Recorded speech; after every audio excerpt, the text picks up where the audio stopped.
नमस्ते, मैं डॉक्टर मीनाक्षी उपाध्याय तिवारी आप सबका अपने YouTube चैनल ज्ञान पथ में स्वागत करती हूँ। फ्रेंड्स, हमारे देश में व्रत करने की जो परंपरा है वो बहुत ही पुरानी है। स्पेशली अगर हम बात करें कि जो सौभाग्यवती स्त्रियां हैं वो अपने पतियों की लंबी आयु के लिए व्रत रखती हैं। इन व्रतों में वट सावित्री व्रत, हरतालिका तीज व्रत और करवा चौथ मेन व्रत है। आज हम चर्चा करेंगे करवा चौथ व्रत के बारे में। करवा चौथ व्रत कार्तिक मास के कृष्ण पक्ष की चतुर्थी वाले दिन सेलिब्रेट किया जाता है। अगर ये पूछें कि सबसे पहले ये व्रत किसने किया, तो ये व्रत सबसे पहले माँ पार्वती ने भगवान शंकर जी के लिए किया। इस व्रत में भगवान शंकर, माँ पार्वती और गणेश जी की पूजा होती है। रात के समय चांद निकलने पर अर्घ दिया जाता है और उसी के बाद भोजन ग्रहण किया जाता है। फ्रेंड्स, महाभारत में भी एक जगह उल्लेख मिलता है कि जब पांडवों को वनवास हो जाता है तो पांडव वनवास की अवधि में बहुत परेशान होते हैं। उन्हें कई मुसीबतों का सामना भी करना पड़ता है, जिससे द्रौपदी बहुत दुखी होती है और वो भगवान श्री कृष्ण से मुसीबतों का निवारण पूछती है। भगवान श्री कृष्ण जी उसे करवा चौथ व्रत करने की विधि और बताते हैं और कहते हैं कि हे द्रौपदी, तुम्हें इस व्रत को करना चाहिए, और द्रौपदी भी इस व्रत को रखती है।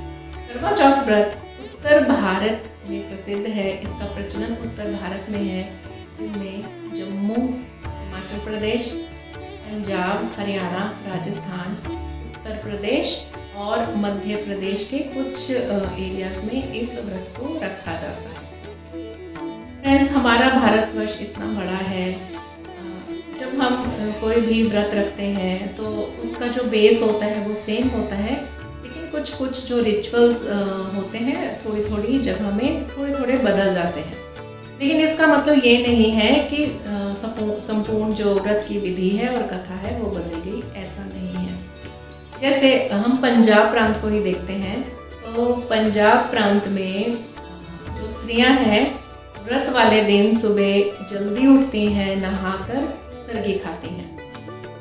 और पंजाब प्रांत में जो कथा है वो सूर्यास्त से पहले सुनी जाती है, और जब स्त्रियां बैठती हैं कथा सुनने के लिए तब उनमें अपनी अपनी थालियों को बटाने का रिवाज है। ये प्रक्रिया जो है ये पूरी कथा के बीच में 6 बार चलती है, और जब तक अपनी थाली घूमकर अपने पास ना आ जाए तब तक उनका एक लोकगीत है, उस गीत को गाते हैं। और कथा के बाद पंजाब प्रांत में फल खाने की प्रथा है, और रात को चंद्रमा निकलने के बाद चंद्रमा को अर्घ देकर यहाँ स्त्रियाँ भोजन करती हैं। यही अगर हम उत्तर प्रदेश और मध्य प्रदेश में देखें तो कुछ भागों में स्त्रियां निर्जल व्रत करती हैं और कुछ स्त्रियां फलाहार करती हैं। और अगर हम कथा भी देखें तो कथा लगभग एक जैसी है। तो हम चर्चा करेंगे करवा चौथ व्रत कथा के बारे में, लेकिन उससे पहले मैं उन सभी भाइयों को बहुत बहुत बधाई देना चाहती हूँ जिन सबकी पत्नियों ने उनके लिए यह व्रत किया है, क्योंकि हमारे यहाँ जो व्रत है वो श्रद्धा प्रेम का प्रतीक है। इन व्रतों में किसी भी ढोंग या आडंबर की कोई जगह नहीं। तो फ्रेंड्स, चलिए हम स्टार्ट करते हैं अपनी करवा चौथ व्रत कथा। एक साहूकार था जिसके 7 बेटे थे और उसकी एक बेटी थी जिसका नाम था वीरो। सातों भाई अपनी बहन वीरू को बहुत प्यार करते थे। पुराने जमाने में शादियां भी जल्दी हो जाती थी, तो वीरू की भी शादी जल्दी हो गई। शादी के बाद पहला करवा चौथ व्रत पड़ा। सातों भाभीओं ने करवा चौथ व्रत किया, तब वीरू ने भी करवा चौथ व्रत रखा। अब भाइयों को लगा कि ये हमारी बहन बहुत छोटी सी है, ये व्रत रखेगी और पूरा दिन ये कैसे इसका समय निकलेगा। वो अपनी बहन को व्रत वाले दिन सिलाई, कढ़ाई, बुनाई से रिलेटेड जो चीज़ें थी उसको ला के देते हैं कि तुम बोर नहीं होगी और तुम सारा दिन अपनी ये कसीदे, अपनी ये कढ़ाई निकालती रहना। वैसा ही करती है। जबकि करवा चौथ व्रत में किसी भी तरह की सुई धागे से रिलेटेड कोई भी काम नहीं करना चाहिए। ये व्रत का एक नियम है। और वो सारा दिन यही काम करती है।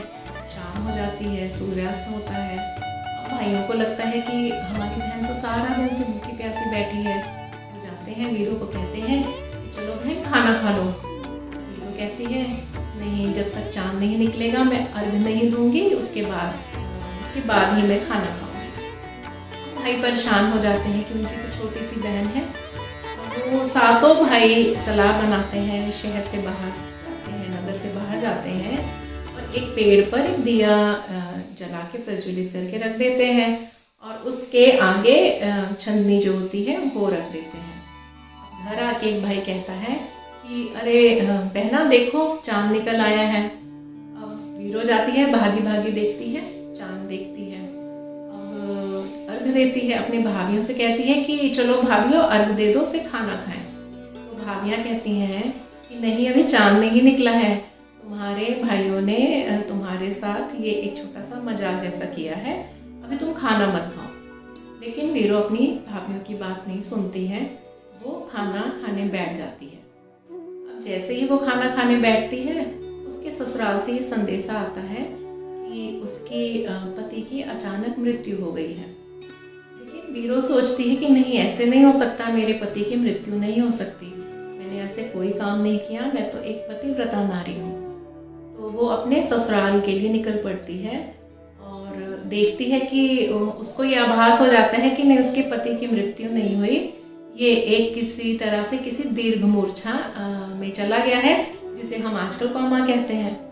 वो अपने पति के शरीर के पास बैठ जाती है और सारा टाइम उसको पंखी झलती है कि कोई भी मच्छर या मक्खी उसके शरीर के आसपास ना आए। वो देखती है कि उसके पति के शरीर पर नुकीली सुई जैसी घासें निकल आई हैं। वो एक एक करके उन घासों को निकालती है।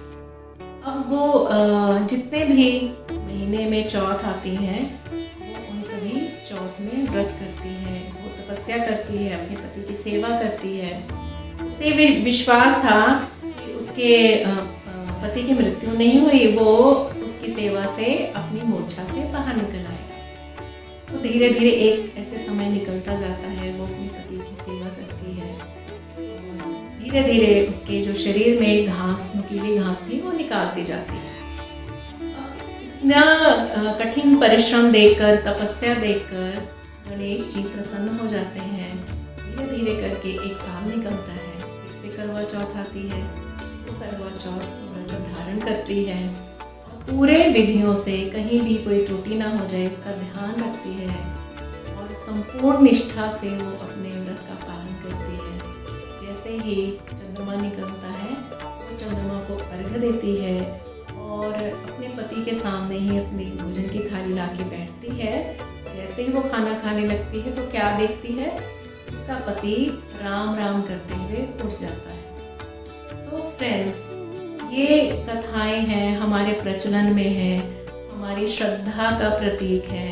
सब लोगों को यही मेरी तरफ से सब लोगों को बेस्ट विशेस है कि आप व्रत रखिए, जिससे आपके परिवार स्वस्थ रहे, सुखी रहे, आपके पति की दीर्घायु हो। क्योंकि हमारे भारत देश में जो स्त्रियां हैं, वो अन्नपूर्णा का रूप है, वो दुर्गा का रूप है, शक्ति का रूप है।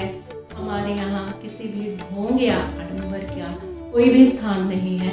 हम जो काम करते हैं अपनी श्रद्धा से करते हैं, अपने मन से करते हैं। हम अपनी पत्नियों के लिए व्रत रखते हैं, उनकी कामना करते हैं कि वो दीर्घायु हों और स्वस्थ रहें, हमेशा अपनी लाइफ में उन्नति करते जाएं।